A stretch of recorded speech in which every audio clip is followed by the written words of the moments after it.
शांताकारं भुजगशयनं पद्मनाभं सुरेशं विश्वाधारं गगनसदृशं मेघवर्णं शुभांगं लक्ष्मीकान्तं कमलनयनं योगभिर्ध्यानगम्यं वंदे विष्णु भवभयहरं सर्वलोकैकनाथम। ओम जय श्री हरि विष्णु। आप सभी को वरूथिनी एकादशी की हार्दिक शुभकामनाएं। भगवान श्री हरि विष्णु की कृपा आप और आपके पूरे परिवार पर सदैव बनी रहे। आज की वीडियो में आप सुनेंगे वरूथिनी एकादशी व्रत की कथा और कथा के अंत में आपको पारण के शुभ मुहूर्त के बारे में भी संपूर्ण जानकारी दी जाएगी। आप सुनते हैं वरूथिनी एकादशी की पावन कथा। धर्मराज युधिष्ठिर बोले कि हे भगवान, वैशाख मास के कृष्ण पक्ष की एकादशी का क्या नाम है तथा उसकी विधि क्या है? उस व्रत के करने से किस फल की प्राप्ति होती है? आप मुझसे विस्तार पूर्वक कहिए, मैं आपको नमस्कार करता हूँ। श्री कृष्ण कहने लगे कि हे राजेश्वर, इस एकादशी का नाम वरूथिनी है। यह सौभाग्य देने वाली तथा सब पापों को नष्ट करने वाली और अंत में मोक्ष देने वाली है। इस व्रत को यदि कोई अभागिन स्त्री करे तो उसको सौभाग्य मिलता है। इसी वरूथिनी एकादशी के प्रभाव से राजा मानधाता स्वर्ग को गया था। वरूथिनी एकादशी का फल 10,000 वर्ष तक तप करने के बराबर प्राप्त होता है। कुरुक्षेत्र में सूर्य ग्रहण के समय एक मन स्वर्ण दान करने से जो फल प्राप्त होता है, वही फल वरूथिनी एकादशी का व्रत करने मात्र से ही प्राप्त हो जाता है। वरूथिनी एकादशी के व्रत को करने से मनुष्य इस लोक में सुख भोग कर परलोक में स्वर्ग को प्राप्त करता है। शास्त्रों में कहा गया है कि हाथी का दान घोड़े के दान से श्रेष्ठ है, हाथी के दान से भूमि का दान श्रेष्ठ है और भूमि के दान से तिलों का दान श्रेष्ठ है। तिलों के दान से स्वर्ण का दान श्रेष्ठ माना गया है तथा स्वर्ण दान से अन्न का दान ज्यादा श्रेष्ठ माना गया है। अन्न दान के बराबर कोई दान नहीं है। अन्नदाता से देवता, पितर और मनुष्य तीनों तृप्त हो जाते हैं और शास्त्रों में अन्नदान को कन्यादान के फल के बराबर ही माना गया है। वरूथिनी एकादशी के व्रत से अन्नदान तथा कन्यादान दोनों के बराबर फल प्राप्त होता है। भगवान श्री कृष्ण कहने लगे, हे युधिष्ठिर, जो मनुष्य लोभ के वश होकर कन्या का धन लेते हैं, वे प्रलय काल तक नरक में वास करते हैं या उनको अगले जन्म में बिलाव का जन्म लेना पड़ता है। और जो मनुष्य प्रेम और धन के साथ कन्या का दान करते हैं, उनके पुण्य को चित्रगुप्त भी लिखने में असमर्थ है और ऐसे मनुष्यों को ही कन्यादान का फल प्राप्त होता है। हे राजेश्वर, वरूथिनी एकादशी का व्रत करने वाले को दशमी तिथि के दिन इन वस्तुओं का त्याग अवश्य करना चाहिए। कांसे के बर्तन में भोजन नहीं करना चाहिए, मांस नहीं खाना चाहिए, मदिरा का सेवन नहीं करना चाहिए, मसूर की दाल, चने का साग, कोदो का साग, मधु अर्थात शहद, किसी दूसरे का अंश, दूसरी बार भोजन करना और स्त्री प्रसंग करना, ये सभी चीजें दशमी तिथि के दिन से ही वर्जित हो जाती हैं। व्रत वाले दिन जुआ नहीं खेलना चाहिए। उस दिन पान खाना, दातुन करना, दूसरे की निंदा करना, चुगली करना और पापी मनुष्यों के साथ बातचीत करना, ये सभी चीजें त्याग कर देना चाहिए। उस दिन क्रोध नहीं करना चाहिए, मिथ्या भाषण अर्थात झूठ नहीं बोलना चाहिए। इस व्रत में नमक, तेल तथा अन्न, ये सभी चीजें वर्जित हैं। हे राजन, जो मनुष्य विधिवत इस एकादशी को करते हैं, उनको स्वर्गलोक की प्राप्ति होती है। अतः मनुष्यों को पापों से डरना चाहिए। इस व्रत के महात्म्य को पढ़ने से 1000 गौदान का फल प्राप्त होता है। इसका फल गंगा स्नान के फल से भी अधिक होता है। हे राजन, अब मैं तुमसे वरूथिनी एकादशी की एक कथा का वर्णन करता हूँ, तुम ध्यान पूर्वक सुनो। प्राचीन काल में नर्मदा नदी के तट पर मानधाता नामक राजा राज्य करते थे। वह अत्यंत दानशील तथा तपस्वी थे। एक दिन जब वह जंगल में तपस्या कर रहे थे, तभी न जाने कहां से एक जंगली भालू आया और राजा का पैर चबाने लगा। राजा पूर्ववत अपनी तपस्या में लीन रहे, लेकिन कुछ देर के बाद पैर चबाते चबाते भालू राजा को घसीटकर पास के जंगल में ले गया। राजा बहुत घबराया, मगर तापस धर्म के अनुकूल उसने क्रोध और हिंसा न करके भगवान विष्णु से प्रार्थना की। करुण भाव से भगवान विष्णु को पुकारा। उसकी पुकार सुनकर भगवान श्री हरि विष्णु प्रकट हुए और उन्होंने चक्र से भालू को मार डाला। राजा का पैर भालू पहले से ही खा चुका था। इससे राजा बहुत ही शोकाकुल हुए। उन्हें दुखी देखकर भगवान विष्णु बोले, हे वत्स, शोक मत करो, तुम मथुरा जाओ और वरूथिनी एकादशी का व्रत रखकर मेरी वाराह अवतार मूर्ति की पूजा करो। उसके प्रभाव से पुनः सुदृढ़ अंगों वाले हो जाओगे। इस भालू ने जो तुम्हें काटा है, यह तुम्हारे पूर्व जन्म का अपराध था। भगवान विष्णु की आज्ञा मानकर राजा मानधाता ने मथुरा जाकर श्रद्धा पूर्वक वरूथिनी एकादशी का व्रत किया। इस व्रत के प्रभाव से राजा शीघ्र ही पुनः सुंदर और संपूर्ण अंगों वाला हो गया। इसी एकादशी के प्रभाव से राजा मानधाता स्वर्ग को गए थे। जो भी व्यक्ति भय से पीड़ित है, उसे वरूथिनी एकादशी का व्रत रखकर भगवान विष्णु का स्मरण करना चाहिए। इस व्रत को करने मात्र से समस्त पापों का नाश होकर मोक्ष की प्राप्ति होती है। तो प्रेम से बोलिए भगवान श्री लक्ष्मी नारायण की जय। और अब आप सुनेंगे एकादशी माता की कथा। एकादशी का व्रत एकादशी माता की कथा सुने बिना अधूरा ही माना जाता है, इसलिए पूरे श्रद्धा भाव से एकादशी माता की कथा भी जरूर सुननी चाहिए। एकादशी माता की कथा के अनुसार मुर नामक एक दैत्य था। रावण और कंस की तरह वो भी बड़ा आतंक मचाता था और स्वर्ग में देवों सहित सभी को पीड़ा देता था। सब लोग उससे रक्षा मांगकर श्रीमन नारायण की शरण में गए। भगवान ने कहा, मैं उसे संभालता हूँ, तुम चिंता मत करो।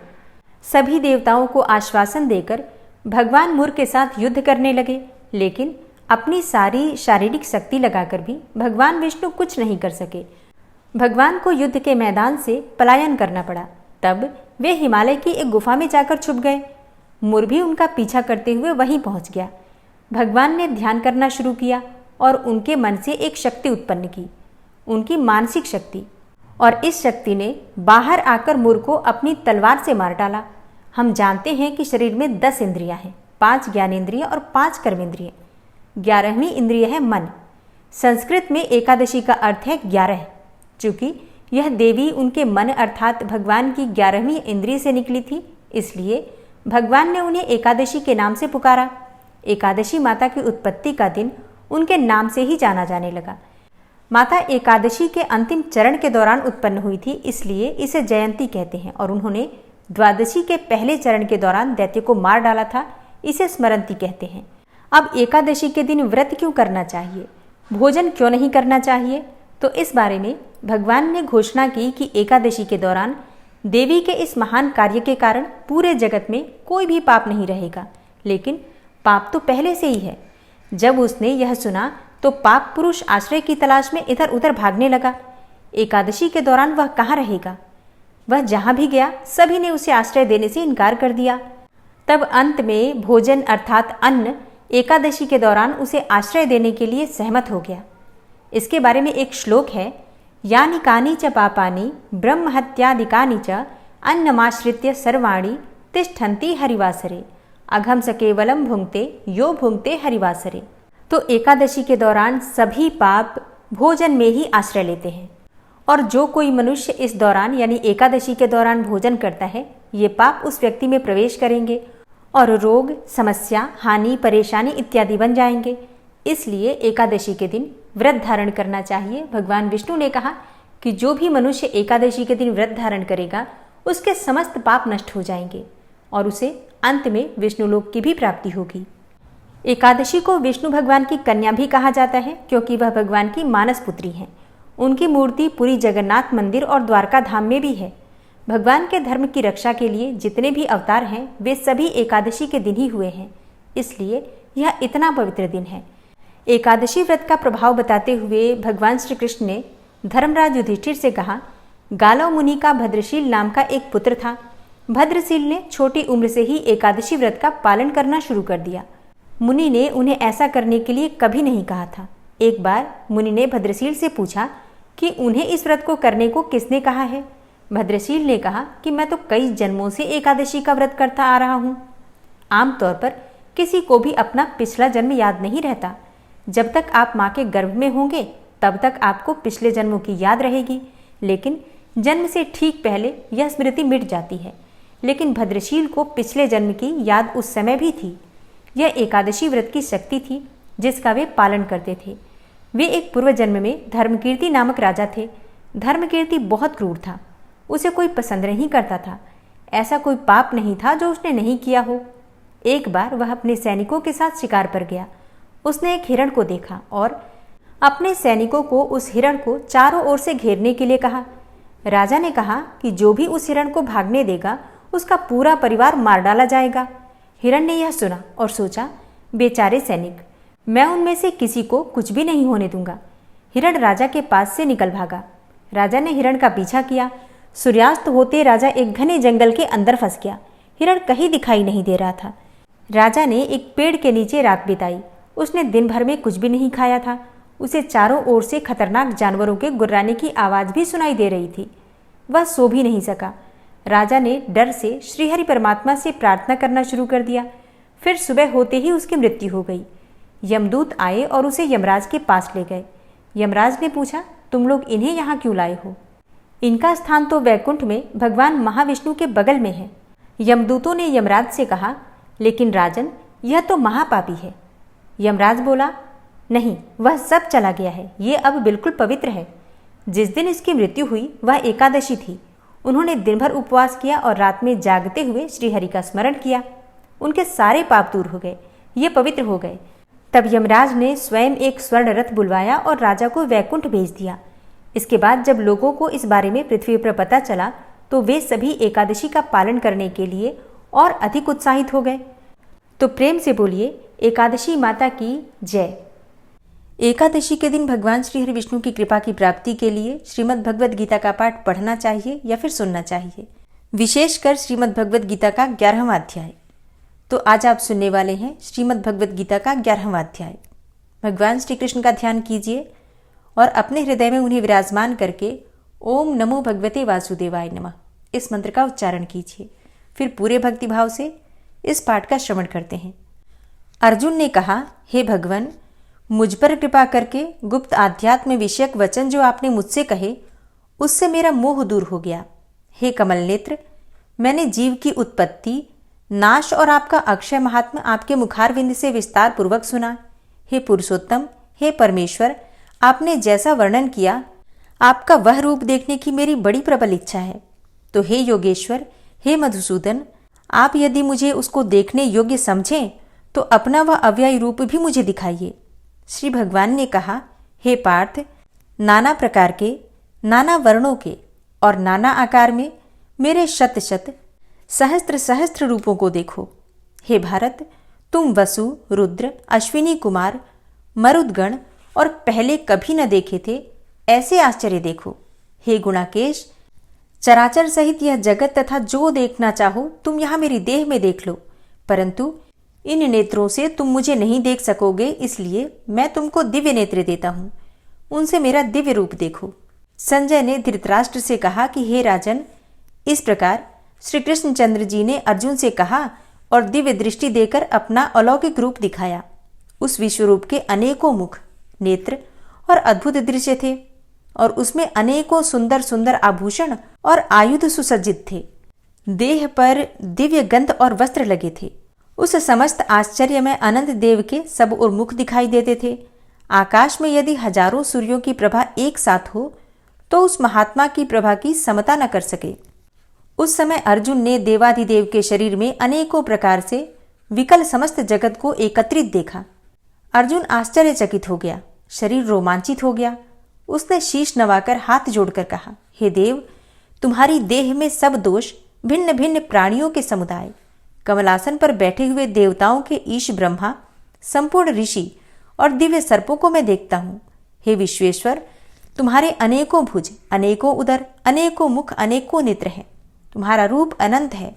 तुम्हारे अंत तथा आदि को मैं नहीं देखता, किंतु समस्त विश्व में तुम्हारा रूप देखता हूँ। तुमको किरीट युक्त गदा, चक्रधारे चारों ओर से दे दीप्यमान, तेजो राशि सर्वत्र चमकते हुए अग्नि तथा सूर्य के भांति प्रकाशवान, दुर्निरीक्ष और अपरंपार देख रहा हूँ। मेरे मत से तुम ही ब्रह्म, जानने की वस्तु, विश्व के महान आधार, नित्य सनातन, धर्म के रक्षक, पुराण पुरुष हो। मैं आपको आदि मध्य तथा अंत से रहित अनंत शक्ति, अनंत भुज चंद्र, सूर्य नेत्र, जिसके कांतिमान अग्नि के सदृश्य मुख वाला, अपने तेज से इस संपूर्ण संसार को तपते हुए देख रहा हूँ। हे महात्मन, पृथ्वी और आकाश के मध्य की वह अनंत और संपूर्ण दिशाएं आपसे व्याप्त हो रही हैं। आपके इस अद्भुत और उग्र रूप को देखकर तीनों लोग भयभीत हो रहे हैं। यह देवताओं के समूह तुम्हारी शरण में आ रहे हैं। उनमें कितने ही भयभीत होकर हाथ जोड़कर तुम्हारी प्रार्थना कर रहे हैं। महर्षियों और सिद्धों का समूह स्वस्ति कहकर नाना प्रकार से तुम्हारी प्रशंसा कर रहा है।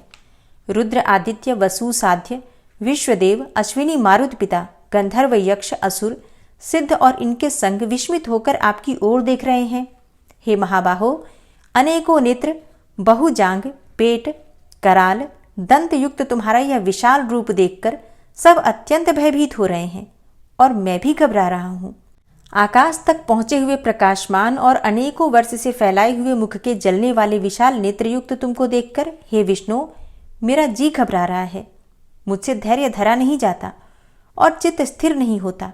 हे देवेश, हे जगन निवास, भयंकर दाढ़ों वाले और कालाग्नि के सदृश आपके मुखों को देखकर मुझे दिशाएं नहीं सूझती, मैं शांति नहीं पाता, इसलिए मुझ पर दया करो।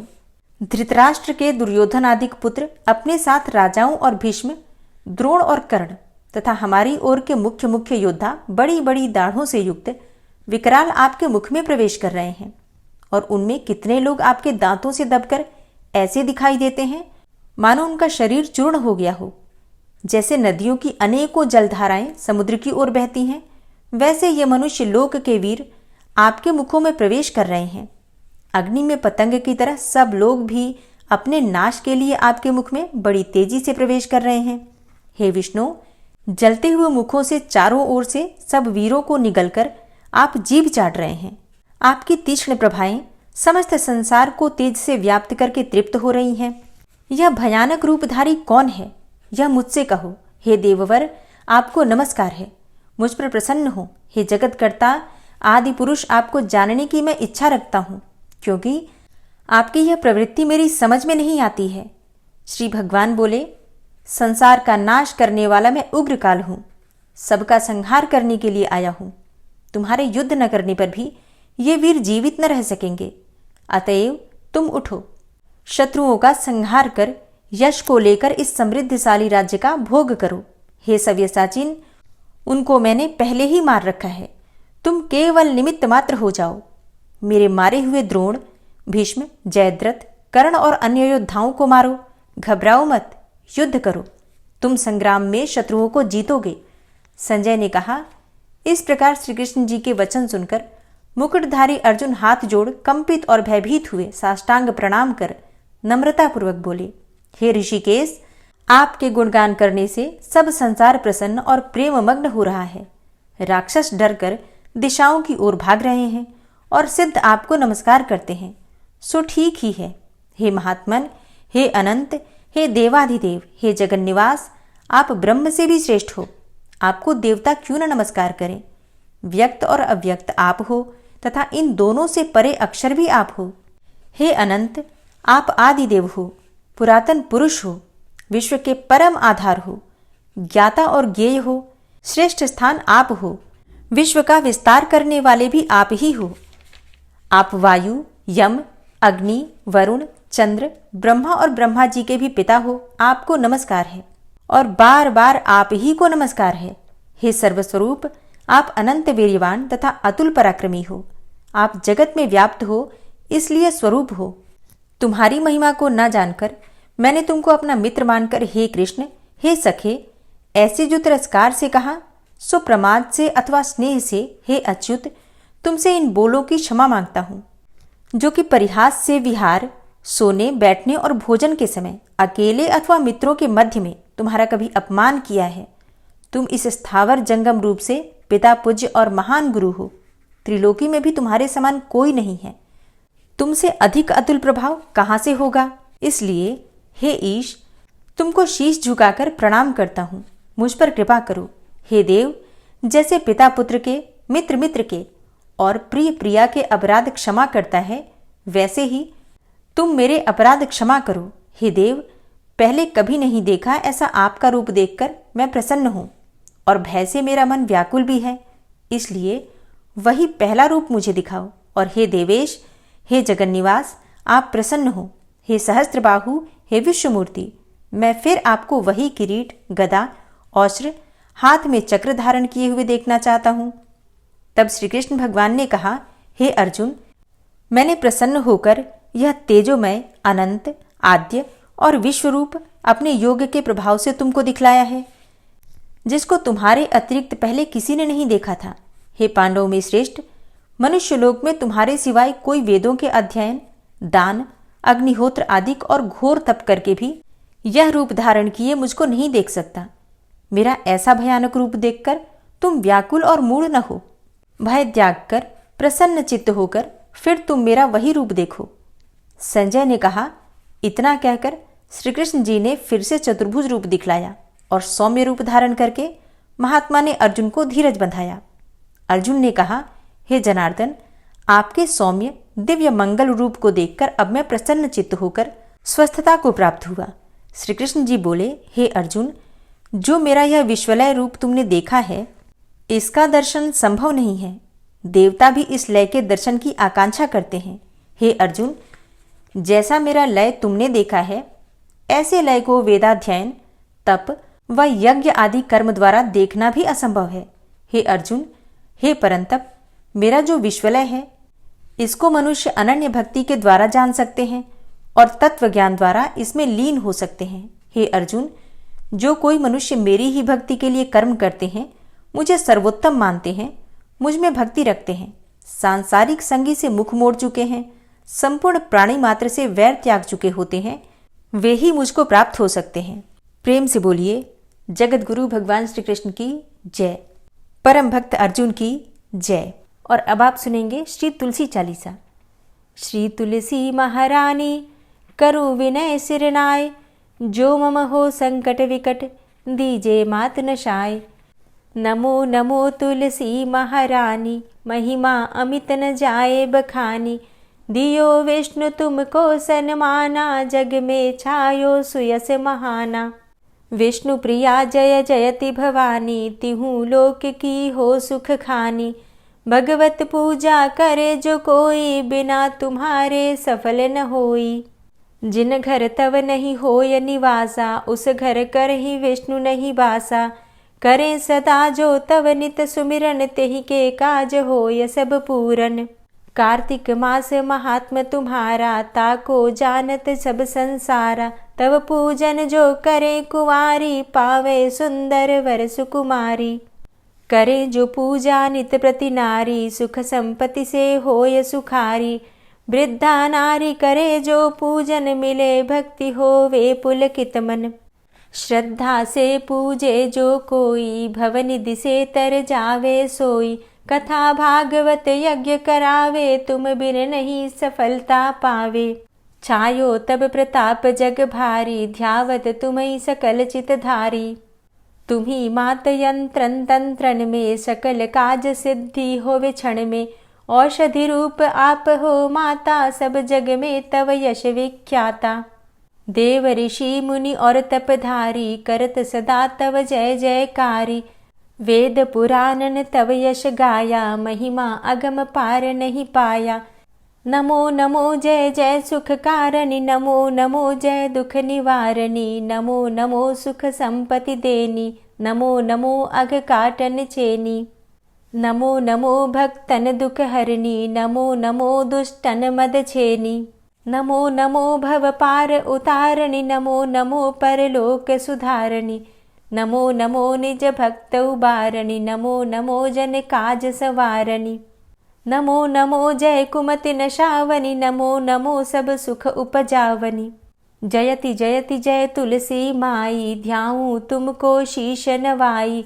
निज जन जानी मोहि अपनाओ, बिगड़े कारज आप बनाओ। करूं विनय मैं मात तुम्हारी, पूर्ण आशा करहु हमारी। शरण चरण कर जोरी मनाऊं, निश दिन तेरे ही गुण गाऊं। करहु मात अब मोह पर दाया, निर्मल होए सकल मम काया। मांगू मातु यही बर दीजे, सकल मनोरथ पूर्ण कीजे। जानू नहीं कछु नेम आचारा, क्षमहु मातु अपराध हमारा। 12 मास करे जो पूजा, तासम जग में और नहीं दूजा। प्रथम ही गंगा जल मंगवावे, फिर सुंदर स्नान करावे। चंदन अक्षत पुष्प चढ़ावे, धूप दीप नैवेद्य लगावे। करे आचमन गंगा जल से, ध्यान करे हृदय निर्मल से। पाठ करे फिर चालीसा की, स्तुति करे मात तुलसा की। यह विधि पूजा करे हमेशा, ताके तन नहीं रहे कलेशा। करे मास कार्तिक का साधन, सोवे नित पवित्र हुई जाहि। है यह कथा महासुखदाई, पढ़े सुने सो भव तर जाई। यह श्री तुलसी चालीसा, पाठ करे जो कोई, गोविंद सो फल पावही जो मन इच्छा होय। तुलसी चालीसा संपूर्ण। और अब आप सुनेंगे तुलसी महारानी की आरती।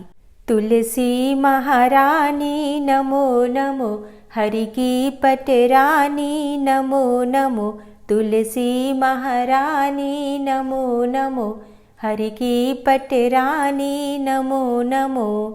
धन्य तुलसी पूर्ण तप कीनो, धन्य तुलसी पूर्ण तप कीनो। शालिग्राम की बनी पटरानी नमो नमो। तुलसी महारानी नमो नमो, हरि की पटरानी नमो नमो। जाके पत्र मंजरी कोमल, जाके पत्र मंजरी कोमल। श्रीपति कमल चरण लपटानी नमो नमो, हरि की पटरानी नमो नमो। तुलसी महारानी नमो नमो। धूप दीप नैवेद्य आरती, धूप दीप नैवेद्य आरती। पुष्पन की वर्षा बरसानी नमो नमो, हरि की पटरानी नमो नमो। तुलसा महारानी नमो नमो। 56 भोग 36 व्यंजन, 56 भोग 36 व्यंजन। बिन तुलसा हरि एक न मानी नमो नमो। तुलसी महारानी नमो नमो, हरि की पटरानी नमो नमो। सभी सखी मैया तेरो यश गावे, सभी सखी मैया तेरो यश गावे। भक्ति दान दीजे महारानी नमो नमो। तुलसा महारानी नमो नमो, हरि की पटरानी नमो नमो। नमो नमो तुलसा महारानी, नमो नमो तुलसी महारानी। तुलसी महारानी नमो नमो, हरि की पटरानी नमो नमो। तुलसी महारानी नमो नमो, हरि की पटरानी नमो नमो। प्रेम से बोलिए तुलसी मैया की जय। दोस्तों, उम्मीद करती हूँ कि इस चैनल पर सुबह अपलोड होने वाली वीडियो जो कि वैशाख मास की कथा है आप लोग ज़रूर सुनते होंगे। लेकिन अगर आप नहीं सुन पा रहे हैं किसी भी कारणवश, तो आज से ही सुनना प्रारंभ कीजिए, क्योंकि उस कथा को सुनने से आपकी बहुत सारी परेशानियों का समापन हो सकता है। अब बात करें एकादशी व्रत के बारे में, तो देखिए इस साल एकादशी का व्रत रखा जाएगा 4 मई यानी कि शनिवार को।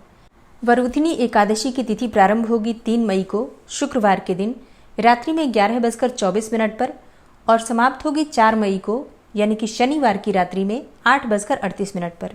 तो सूर्योदय कालीन तिथि में शनिवार के दिन यानी कि 4 मई 2024 को एकादशी की तिथि हमें प्राप्त हो रही है, इसलिए 4 मई को एकादशी का व्रत रखा जाएगा।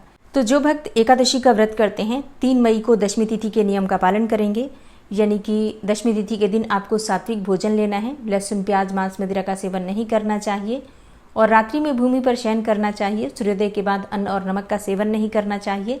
फिर एकादशी के दिन यानी कि 4 मई को सुबह जल्दी उठकर और स्नान इत्यादि से निवृत्त होकर भगवान सूर्य को जल दीजिए। फिर अपने घर के मंदिर में भगवान श्री विष्णु के समक्ष शुद्ध घी का दीपक जलाकर अपने व्रत का संकल्प ले लीजिए। इसके बाद आपका व्रत प्रारंभ हो जाता है। बिना संकल्प लिए व्रत का कोई भी फल नहीं मिलता है, इसलिए कोई भी व्रत करते हैं तो संकल्प जरूर लीजिए। फिर विधि विधान से भगवान श्री विष्णु की पूजा कीजिए। आज के दिन भगवान को पीले पुष्प अर्पित करने चाहिए, पीले फलों का भोग लगाना चाहिए, पंचामृत से भगवान श्री विष्णु का अभिषेक करना चाहिए और भगवान श्री विष्णु को पीले वस्त्र अर्पित करके पीले चंदन से उनका श्रृंगार करना चाहिए। फिर विधि विधान से उनकी पूजा करके उनकी आरती करनी चाहिए और मंत्रों का जप करते हुए ही पूजा की जाती है, मतलब मौन रहकर पूजा नहीं की जाती है। तो भगवान श्री विष्णु के किसी भी मंत्र के द्वारा, जैसे कि ओम नमो भगवते वासुदेवाय नमः, ओम नमो नारायणाय नमः, इस प्रकार से मंत्र जप करते हुए उनकी पूजा कीजिए, आरती कीजिए।